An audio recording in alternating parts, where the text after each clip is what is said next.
di hari yang luar biasa ini. Mari kita tunduk kepala dan kita berdoa.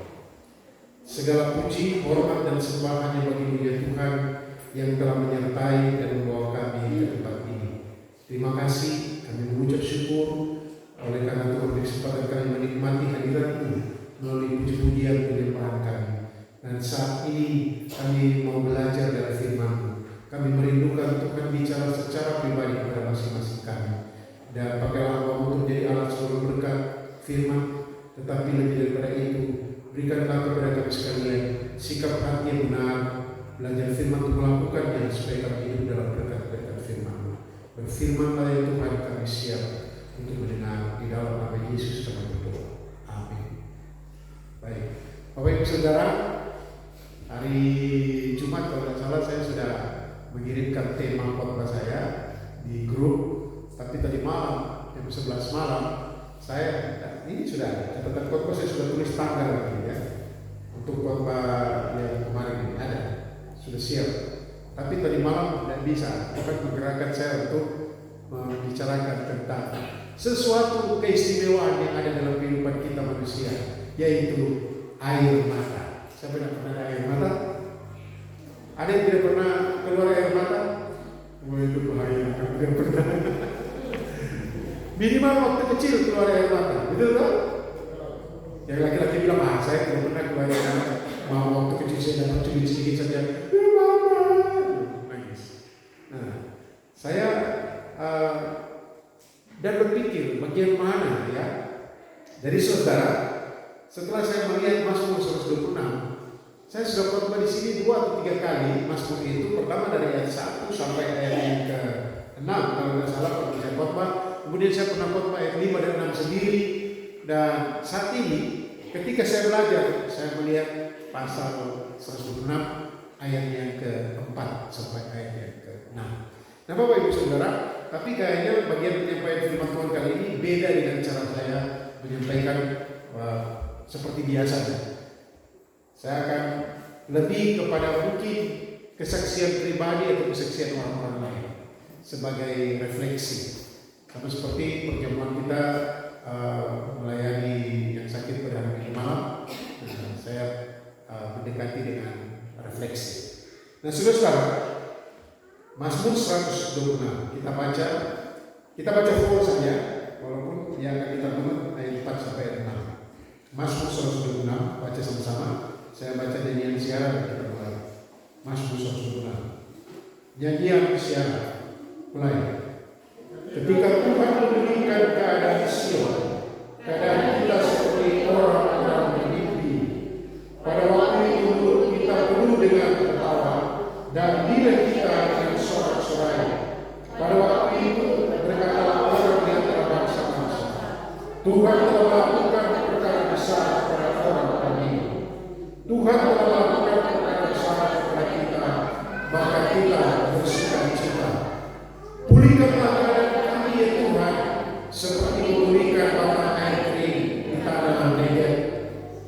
Orang-orang yang menabur dengan mencucurkan air mata akan menuai dengan bersorak-sorai. Orang-orang yang menabur dengan nangis sambil berbunyi pasti pulang dengan sorak-sorai sambil membawa berkas-berkas. Demikian jauh bacaan firman Tuhan. Bapak Ibu Saudara, air mata ada banyak fungsi, ada banyak sebab orang mengeluarkan air mata. Saya coba lihat secara umum ya. Dari penelitian, air mata itu ada banyak penyebabnya. Tetapi dari penelitian, air mata yang menunjukkan perasaan sedih itu akan membantu mengurangi stres. Itu kata peneliti. Air mata kesedihan itu membantu mengurangi stres. Air mata kesedihan atau menangis bisa membantu tubuh mengeluarkan senyawa kimia yang memiliki peran terhadap stres. Jadi kalau kita sedih, kalau kita menangis, Yesus pernah menangis? pada waktu Yesus melihat, jadi itu kisah Lazarus meninggal, mati. Jadi pada waktu Yesus dapat berita, saudaramu sakit keras, Yesus bilang begini ke murid-murid, kita tunggu sebentar, sabar dulu. Mereka tunggu beberapa hari, tetap melayani. Dan Yesus pergi ke Kapernaum, Lazarus sudah mati beberapa hari. Kenapa seperti itu ya? Dan pada waktu Yesus tiba di sana, Maria dan Marta itu sangat sedih. Mereka bersedih, orang-orang yang bersama mereka juga sedih, terharu karena melihat dua saudara di sana bersedih karena keluarga atau orang yang mereka kasih Lazarus meninggal dunia. Dan saudara-saudara, pada waktu Yesus melihat itu, Yohanes menuliskan singkat, maka menangislah Yesus.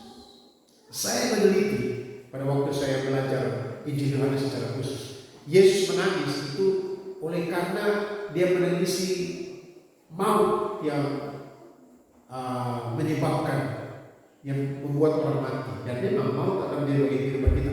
Makanya Yesus naik ke salib, menderita sengsara, tapi turun ke dunia orang mati, mengalahkan maut, bangkit dari antara orang mati. Jadi Yesus pun menangis. Dan bagian-bagian Alkitab kalau kita melihat secara khusus di Mazmur, itu pemazmur dan kebanyakan Daud ya menangis, berseru-seru. Itu sesuatu hal yang biasa, yang normal.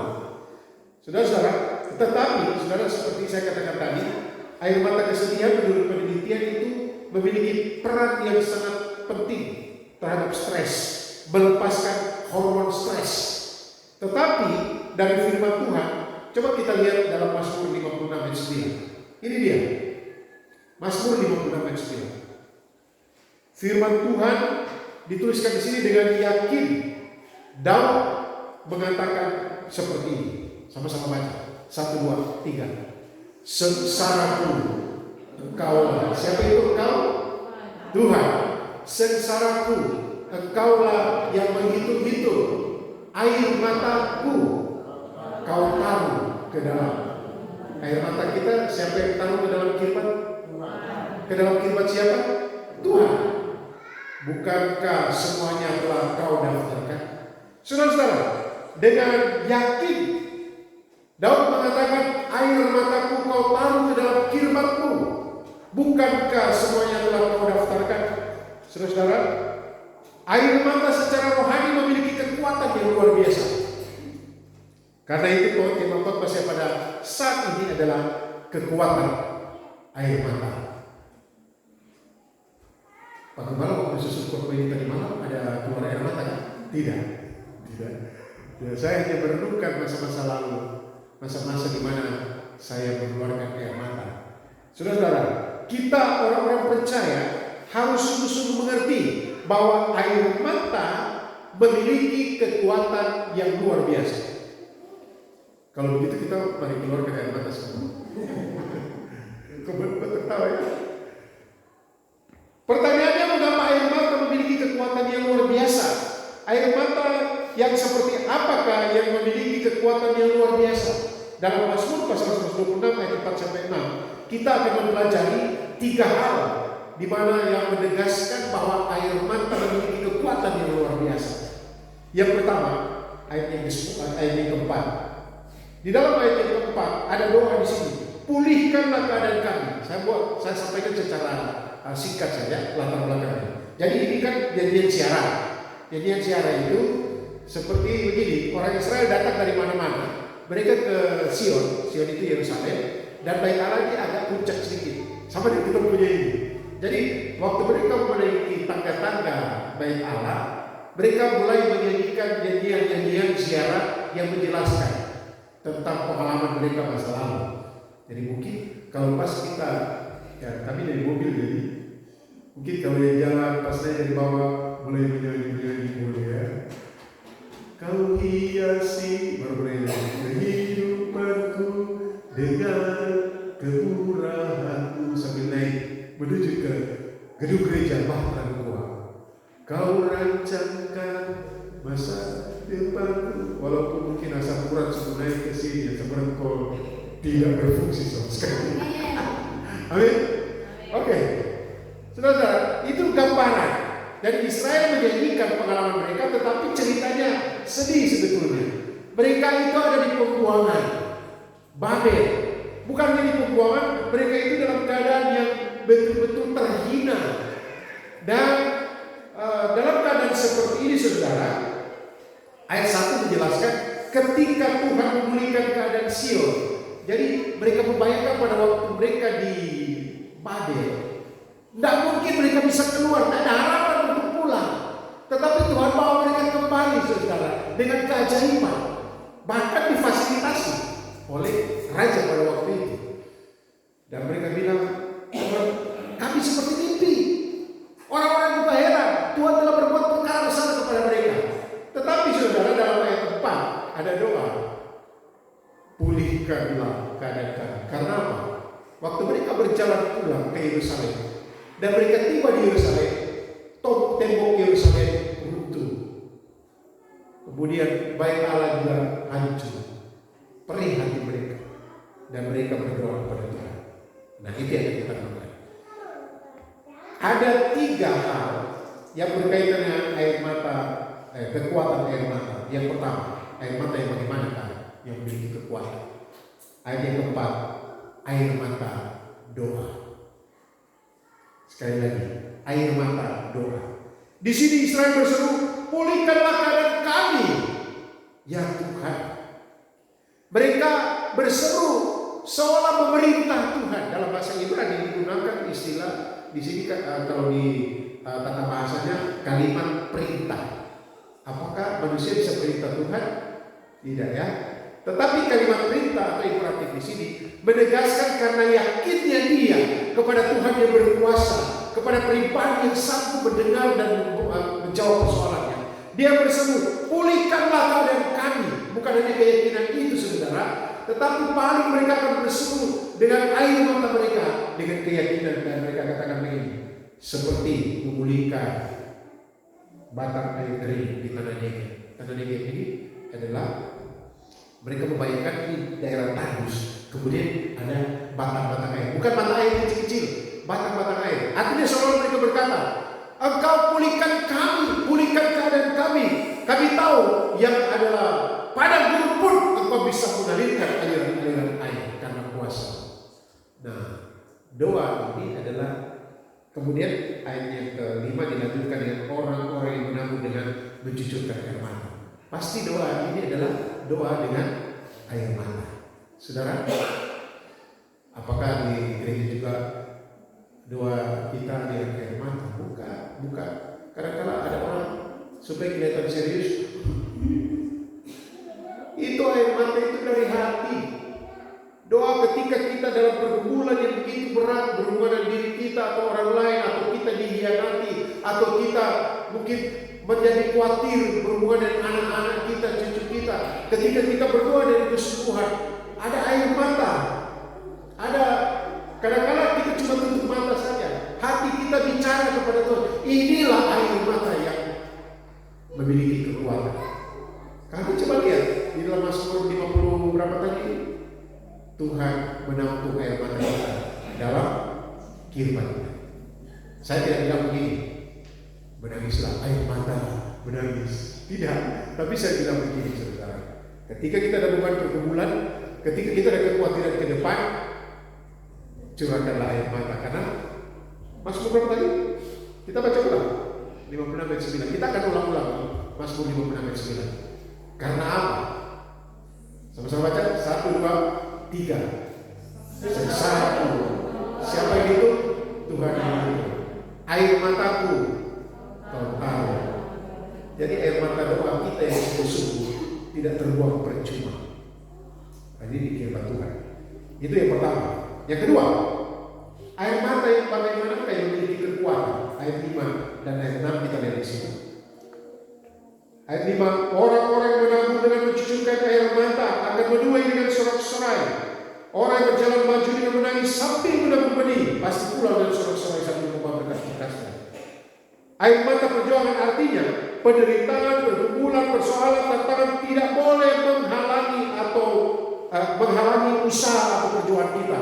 Karena itu air mata yang kedua yang memiliki kekuatan adalah air mata perjuangan. Siapa yang kerja di sini pernah menangis, berjuang? Saya sering kali. Jadi kan kami kan sudah tua. Saya bilangnya bilang tua. Kami ini sudah bilang tua saja. Sudah senior atau sudah berumur. Kami bilang tua.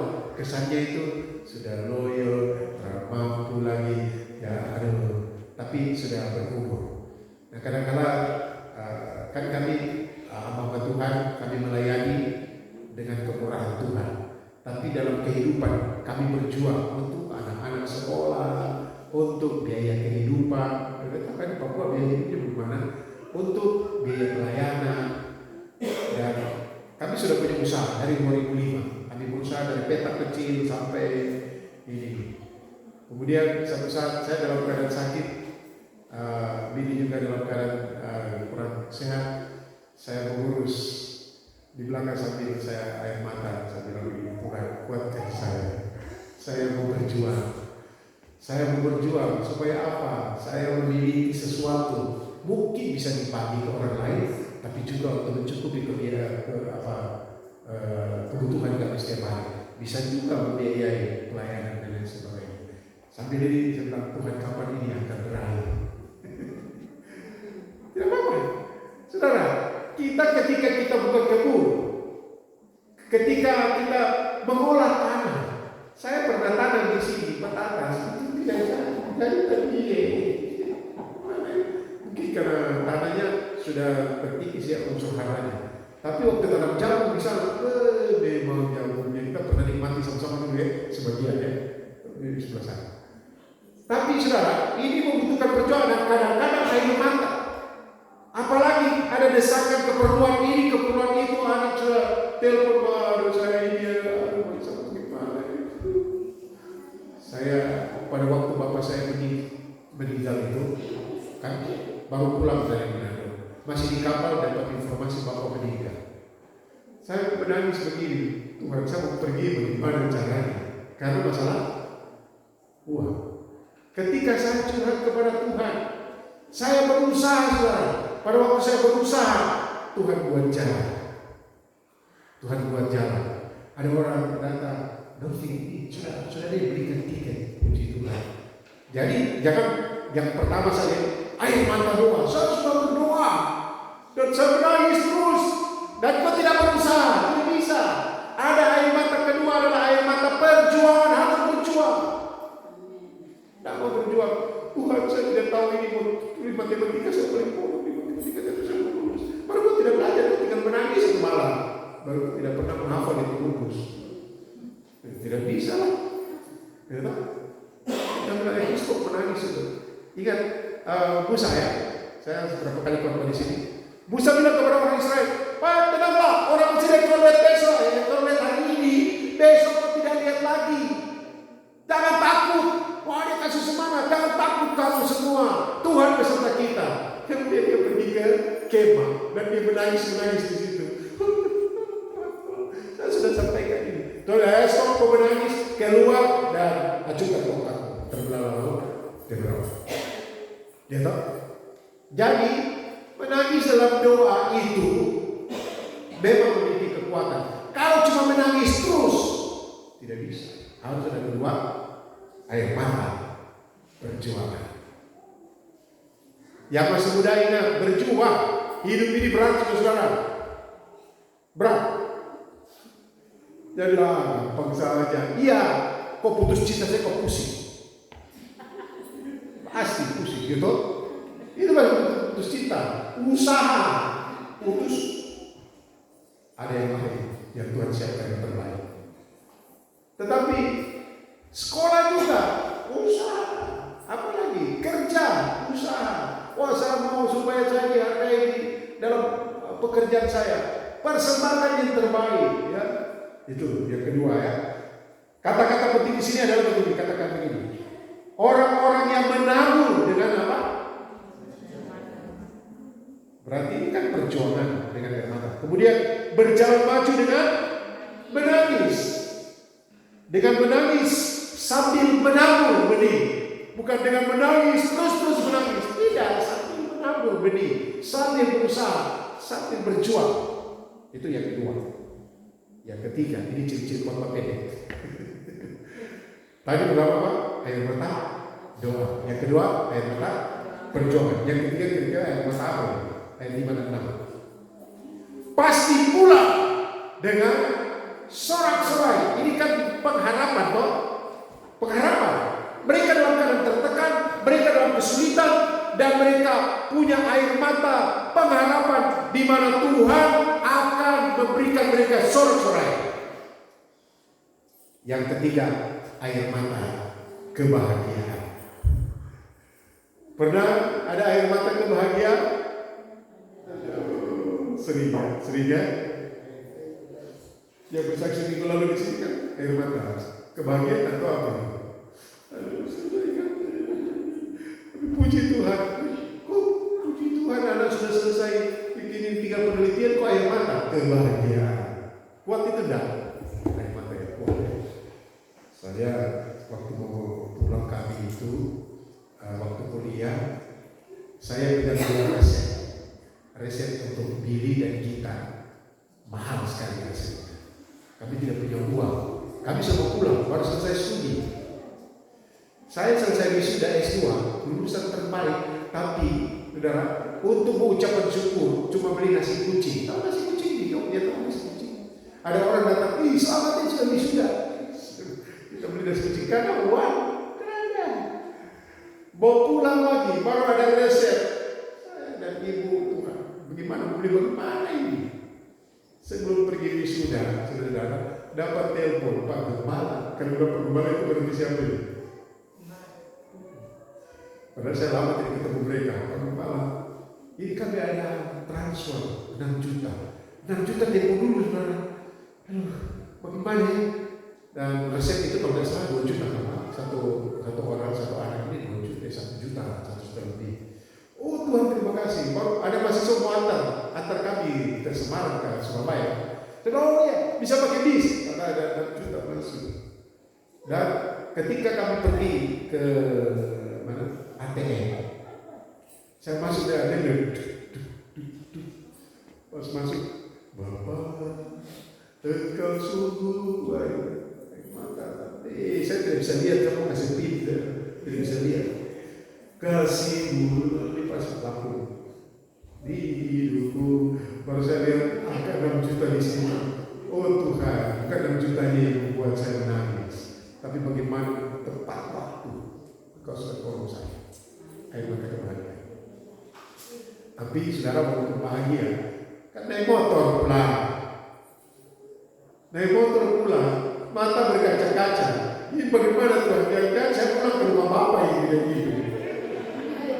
Saya bilang, ini bahagia sekali. Saya laku sama air mata. Jadi kita berhenti mungkin berapa kali. Karena ini jalan Solo, padat saudara. Tapi air mata kebahagiaan itu membuat rasa ada kekuatan yang luar biasa. Sehingga waktu saya kuliah di Jogja itu, tekanan darah itu 100 berapa mah? Dikit-dikit terus sampai dokter kasih obat banyak sekali. Kami dari kapal, jadi saya pergi kuliah dari kapal, pulang juga dari kapal. Karena memang kemampuan kapal, tidak masalah. Pas di kapal, tensi, tekanan darah sudah turun 130 per 80 kan.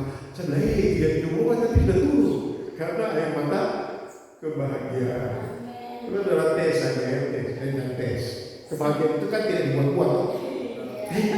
Kebahagiaan ya, saya bahagia, padahal hati hancur. Ya, tertawa tapi hati-hati. Tapi kebahagiaan itu muncul dari air mata. Jadi saudara tidak usah malu ketika air mata kebahagiaan itu muncul, tidak usah malu. Orang lain diberkati dengan kita. Dan saudara, seandainya pas waktu itu ingat korban sampai sampaikan darah itu atau tekanan darah biasa rendah, jangan normal. Nah, itu cuma firman Tuhan. Cuma membayangkan bagaimana air mata kebahagiaan. Saudara, ungkapan-ungkapan akan menuai dengan sorak-sorai. Pasti pula dengan sorak-sorai. Ini juga mengajarkan kita apa? Kita harus belajar selalu bersyukur. Ketika kita bersyukur, maka syukur kita, apalagi syukur itu oleh karena kebahagiaan, air mata kita tampuk di jilbabnya. 3 hal yang menjelaskan kekuatan air mata. Yang pertama itu air mata doa. Tidak masalah saudara, Anda berdoa dengan air mata, apalagi sendiri, kita sendiri di kamar kan di mana, berseru. Yang kedua, air mata perjuangan. Selesai berdoa, berusaha, tetapi ketika Tuhan membuat jalan bagi kita, berdoa bersyukur kepada Tuhan. Dan kebanyakan kehidupan saya pribadi, air mata saya adalah air mata kebahagiaan. Ketika berdoa, Tuhan terima kasih. Saudara, tetap inti yang ketiga ini adalah tetaplah berdoa. Berdoa dengan sungguh-sungguh. Taburlah sebanyak-banyaknya kebaikan. Taburlah sebanyak-banyaknya doa di saat-saat kita mengalami kesulitan. Tapi jangan lupa selalu bersyukur. Tuhan memberkati kita sekalian. Mari kita berdoa.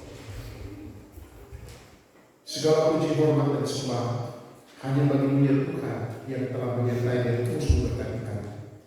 Kami mengucap syukur Kau memberikan kepada kami air mata. Dan kami tahu Tuhan bahwa Kau memahami apa yang menjadi pergumulan kami. Firman-Mu mengatakan Engkau menampung air mata kami dalam jilbab. Artinya Engkau tidak pernah melihat sia-sia ke desa Petra. Apakah air mata pergumulan disampaikan dalam doa, atau air mata perjuangan ketika kami berjuang dalam dunia kerja, dalam dunia pendidikan, atau air mata kebahagiaan pun karena Engkau selalu menyertai dan itu nyata dalam kehidupan kami. Terima kasih kami mengucap syukur untuk firman-Mu. Tolonglah kami untuk sungguh-sungguh